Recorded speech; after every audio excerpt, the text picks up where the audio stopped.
recap. There was a cold-blooded murder in front of kids. I happen to be one of those kids. Federal Witness Protection Program.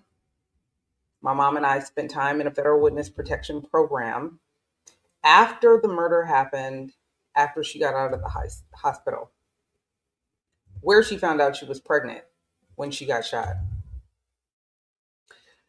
Because she tried to cover for the actual gunman who shot the father of her child, and the police already knew the truth, she was charged with perjury, and we spent time in a federal prison for women with children. And when we got out of that, we ran a homeless shelter. Once we got our own place, after the homeless shelter, the crack era hit, and it hit really hard. After that, I was assaulted by my uncle, the pervert pedo in the family that everybody seemed to know he had a problem with young women, and no one did anything. Yeah. And he was a coach at my high school, where I also played softball. That was just a recap for the first 2 episodes. Now let's go ahead and wrap this up. The man who shot my mother and killed Ralph Collins was up for parole. All right. Many of my family members were still supporting this man, even though he shot their niece, their daughter, their cousin. They helped secure his board recommending his release. The parole board recommended a release for this man based on the recommendations that was given from other family members. I want you to think about that for a minute. Twice, a sitting governor of California stepped in and overturned that recommendation. Twice. Arnold Schwarzenegger and Jerry Brown. By name, okay, on record, in writing, with my mother's name in the file. This is part 3. Let's talk about it. Welcome back to the Judgy Podcast. I'm your girl T, and this is the final episode of the series about my book, A Child's Memories of Cartoons and Murder. Episode 1 was about the actual murder. Episode 2 was the teen years that I experienced after that. This one is what happened when I grew up. All right? Because here's the thing about a man convicted of murder in 1980. The system they don't just keep up with him. They don't keep him locked up forever. The system has parole hearings. The state has a board of parole hearings. They make recommendations, okay? The sitting governor of California has the power to accept or reverse these recommendations. And the family of the victim has the right to participate. Not only was I a family member of the victim, I was also a victim. After high school, after leaving Grambling University and transferring to Cal State Northridge, Grambling was great. I needed to get as far away from my family as possible. The toxic behavior was so gross. I thought I needed to get as far away as possible. So I went to Grambling University. My cousin Michael also went to Grambling. He played football there under Coach Eddie Robinson. So it was a great opportunity for me to experience HBCU life, leaving the Bay Area. But it was hard leaving California. And I don't think they really prepare us for that culture shift. I digress. I wound up leaving Grambling only because I was a little homesick, and I transferred to Northridge, which at the time was probably the blackest school in California. So, I loved my experience, loved Cal State Northridge. It was amazing. And I finished college in 99. I had to make a decision though. When I was leaving, I really had to think about what I was going to do with all this rage that I had been carrying since I was 4, since the murder. I had two options. I could either let it eat me up or I could put it to work. During college, I had started keeping up with Brice Glasgow because I had always heard he was a menace.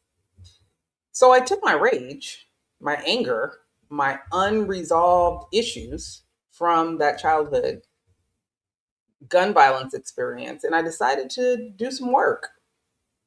I decided to become my own best advocate. But I also forgave Brice. You know, I had to let that go. It was so heavy. I had to let it go. Not because he deserved it, because hate is a tenant who never pays rent, and I needed the room back in my life. I knew leaving college, I needed as much room in my heart and mind to get it done, whatever it was. But I promised myself one thing: I was never going to be vulnerable to this man or any man ever again. I just wasn't. I mean, I know, I knew where he was. He was locked up, right? Or was he? I knew what he was doing, right, at the moment when he was up for parole, and what I could do to make sure that he stayed exactly where he was. I knew this. I had started doing the research. So I went to work. The decision to forgive without forgetting, but at the same time using said incident to not only protect myself, but learn how the system works and works for victims was important to me. At the time, I thought I was going to go to law school and I wanted to understand how the law, how the government actually works for the people. So I figured, I need to understand what happens when this man gets out.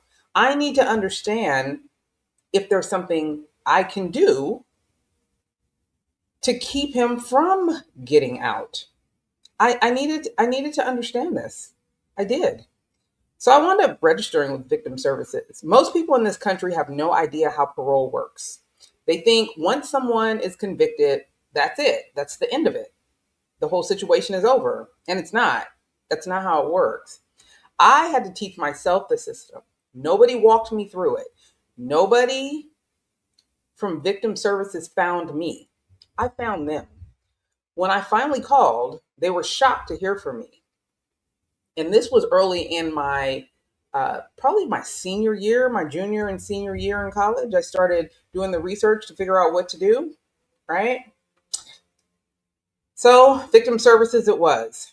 In violent urban crimes, most families never make it this far. The youth from those situations usually get sucked back into the system. That's the pattern when these types of things happen. I refused to be a casualty. I refused. California Department of Corrections, that is a whole system of its own. And I would advise anyone that has any situation going on to understand how the system works. So I went to work. I got Brice's release date. I got registered with Victim Services. They kept me updated on everything that was going on with him. They told me when he had a hearing coming up, they told me what I could do to prepare. They even gave me the name and contact number of the parole officer he would have if he got released, where he would be getting released to. And wouldn't you know it, it was always someone in my family that offered to be his home once he got out of prison. I did my research. I found that he had been involved with criminal behavior long before the murder. I found out he had been getting into trouble inside prison. I built my own file on the man. I built my own file. I did my own research and I built the file. I wrote letters. I made phone calls. I made sure every single person on the decision making chain knew exactly what kind of menace this man was.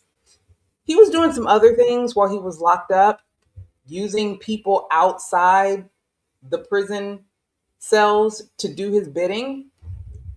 So I knew this. And I wanted to make sure that those making decisions on his freedom knew it also. Okay. The little girl on the couch on that Saturday morning when he came in, him and his friends shooting up the place, I'm not her anymore. She had learned how to land a letter on the governor's desk. Yeah, that's me. I learned how to do it. And I would suggest anyone that has an issue with what's going on in the country to understand the process and then make it work for you. So let's talk about Arnold Schwarzenegger. In 2010, the California Board of Parole hearings recommended Brice Glasgow for release. He had served roughly 3 decades. Okay. He was elderly. He had cancer. On paper, he looked like exactly the kind of inmate the system likes to clear out and let go. But Governor Arnold Schwarzenegger, the governor of California at the time, he said no. He said no.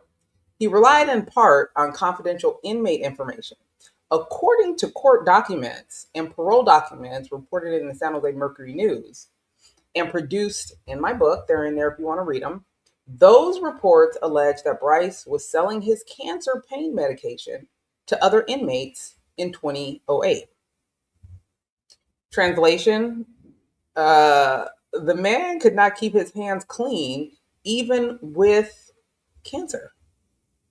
Even at 70 years old, even when his entire freedom depended on it, he could not stay out of trouble. Governor Schwarzenegger saw the receipts and he made the call. The book literally says exactly what happened. So I made sure that there were copies of the documents in there, but I need people to understand. I need you to understand. Governor Schwarzenegger made the call that leadership should make when they have information to make an informed decision. I'll say this on record. I have a soft spot in my heart for Governor Arnold Schwarzenegger. I just do. Yes, the Terminator. Yes, the bodybuilder. Yes, the man with a complicated political record and an even more complicated personal life. I am not endorsing the man. I am not signing up for his party, but what he did, I will forever be grateful. I'm telling you that on this specific decision regarding this one specific man, he was not a paper pushing executive. He read the file, he understood the case, he used the power of his office to keep me safe. The courts, I will hold it with my whole chest. So now let me talk to you about Jerry Brown. 1 year later, 2011, a year and a half later, 2011, the parole board reviewed Brice's case again. Same outcome. They recommended release again. They recommended release again. Governor Jerry Brown was now the decision maker. He had a reputation for being far more receptive to paroling life inmates. He did, much more than his predecessor. Everyone watching this case was waiting to see if he would let Brice out of jail. Prison. Sorry. He didn't. In September 2011, Jerry Brown reversed the parole board again. I want to read to you what he wrote because this is public record and because it matters. Listen. He wrote that Brice Glasgow remains, and I quote, dangerous. He wrote that Mr. Glasgow had, and I quote, minimized his role in the shootings. He wrote that Glasgow, and I quote, had an inability or unwillingness to honestly explain what led him to murder Mr. Collins and shoot Miss Watts. He indicated that he remains dangerous. Miss Watts. That's my mom.